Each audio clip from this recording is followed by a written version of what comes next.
It is probably safe to say that most of you would like to forget your awkward teenage years, but not Jian Ghomeshi.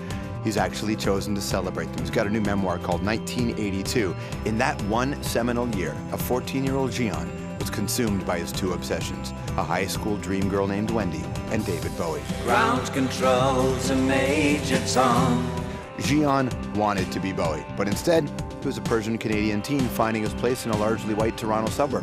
Much of 1982 is about the search for acceptance, something Jian would find later. First, as a member of the folk rock group Moxie Frubus. A palatial palace, that was my home. Now I eat humble pie. Then as host of that CBC talk show, Q, where he had his now infamous dust-up with Billy Bob. You would prefer me to only do this interview not mentioning at all, and just to clarify, that's correct, yes. At all that you've ever done anything in terms of acting, screenwriting. That's correct. That interview received attention around the world, but Jian stands by a different accomplishment, being what he thinks is the first, okay, maybe only, Persian Canadian new wave writer. Jian Ghomeshi!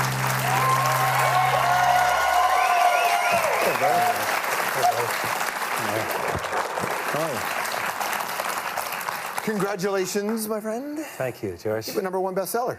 Yeah, it's kind of crazy, huh? Yeah. It's an interesting choice, too, to write it in this sort of structure. Because you're too young to write a memoir, although guys younger than us will write memoirs. Yeah. And I don't think they should. Yeah. So you made a conscious choice. None of this deals with the Jian Ghomeshi that everybody came to know. Right. Right? Conscious choice? Absolutely, absolutely. I had no desire to write a life story.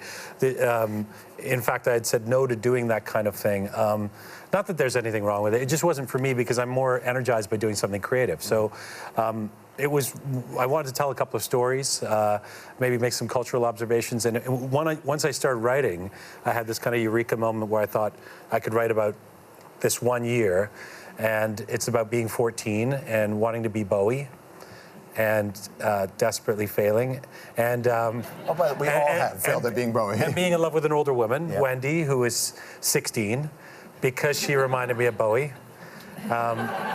It's about being a first-generation immigrant kid, desperately trying to fit in. It's a book about acceptance, man.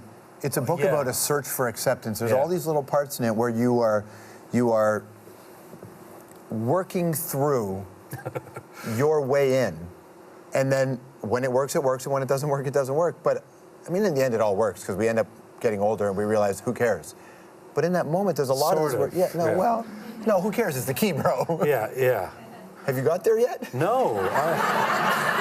No, you seem to have graduated to some higher place. I'm still neurotic. When I was 14, I do chronicle this in quite some detail, earnestly in the book. My nose had grown faster than the rest of my body. So for a while, like my nose, half of my body mass, like seriously, the nose grew. Is that true? It was like an industrial size. Hold on a second. 1982. What is this?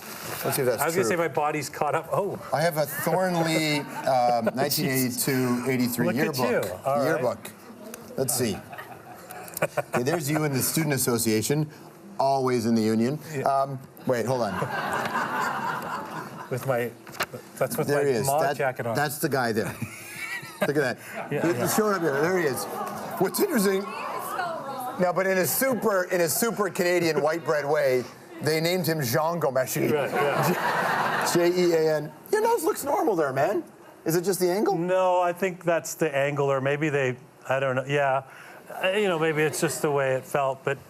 Yeah, look at that. What a weird haircut, too. I've got sort of a Ringo kind of, Your early interviews, what were they like? Your moments? You mean when I was first interviewing people? No, when you were interviewing, yeah. Yeah. I found them really terrifying early on. I had an horrendous interview with Harrison Ford in my first year. I was doing a show called Play, and he was I don't know what the technical word for it. Oh yeah, he was a real jerk. He's not a very giving guy. Well, the thing is, I didn't know that this is kind of his MO during interviews, or at least it was during the time. I don't know the guy. He was just very uncooperative, and I got really intimidated by that. I got freaked out. I feel like I have the confidence now. This was 9 years ago.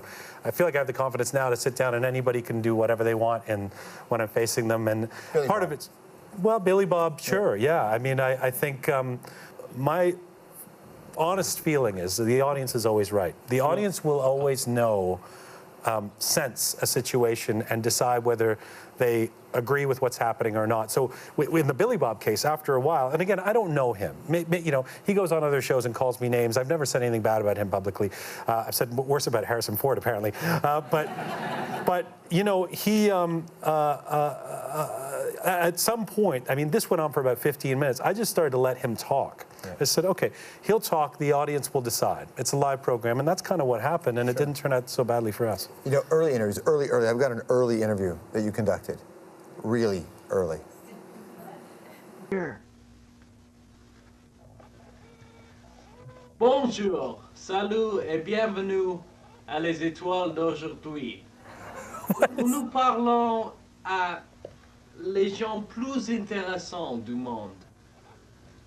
Aujourd'hui, je parle avec Napoléon Bonaparte.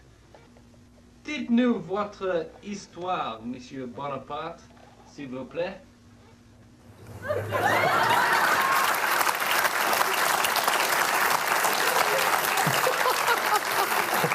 That is very impressive. I don't even know what that is. That's clearly from just around high school. Yep. Did you know at that point you were going to be an interviewer? Did you ever think journalism was the way to go? I remember being 12. Okay, you tell me if this happened to you. I remember being 12, so that would be, you know, around 1980, yeah. And thinking, I would love to be in the media somehow, but it'll never happen because my name is too funny. Yeah. And I look a little weird, and my parents are from this strange place that everybody calls evil. So that's just not an option to me. Because I would play road hockey, and I would be commentating the road hockey. I wanted to be Bob Cole, right? Yeah. And I remember thinking that just wasn't a possibility. Did you ever feel that way? Yeah, of course not. I mean, I didn't even know it was a job. Like, I didn't know it could be done. I had no idea how to get connected to it on any way, and I knew that with a name like Stroumboulopoulos, I couldn't even play hockey because it wouldn't fit on the jersey. Yeah. So there was just no way. We couldn't even afford hockey. The idea of being an ethnic kid in an ethnic neighborhood is realer than most people understand. You just don't have these possibilities. Yeah. But then all of a sudden it happens, and it feels like a fluke. I think part of it is, you know, to be sort of pedantic about it, but you know, Canada has dramatically changed. Canada has become more urban. Canada has become more diverse. Some of the seeds of what Canada was are still there, and we love them. And I'm very aware of the great legacy of Canadian history. It's not like we want to deny that. But you and I are part of the new Canadian experience. Yeah. And so not only do I, in a strange way, feel a little bit less like an outsider, but I feel like if I am an insider, this is my country. That's why I stay here, because this is a country made of guys like you, women and men like you. Yeah. Women and men like you and I. Yeah. This goes back to his Bowie thing. Men and women like you and I. Yeah, so I think you understand what I mean. I'm a broadcaster, by the way. Stick around. More with Jian after this.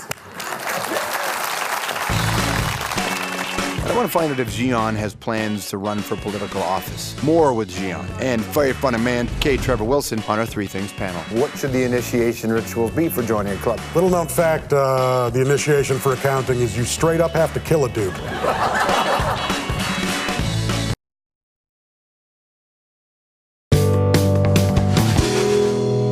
Appreciate you having me. This is great. You host the hour.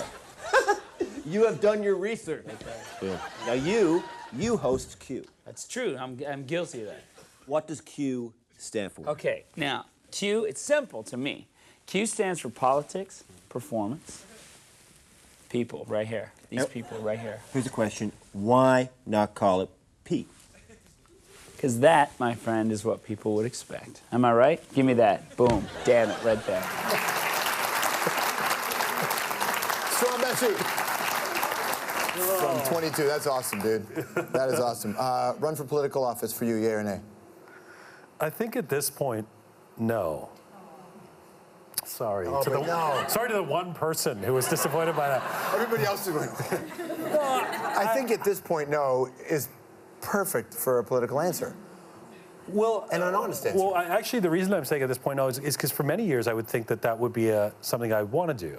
I was president at York University of the Federation of Students there. I've been a political activist in the past. I just feel like sometimes I feel like there are places you can be more effective. Good to see you, man. Thank you so much. Thank you. Well done. Jian Ghomeshi, everybody. Thanks for hanging out, my friend. Good thing.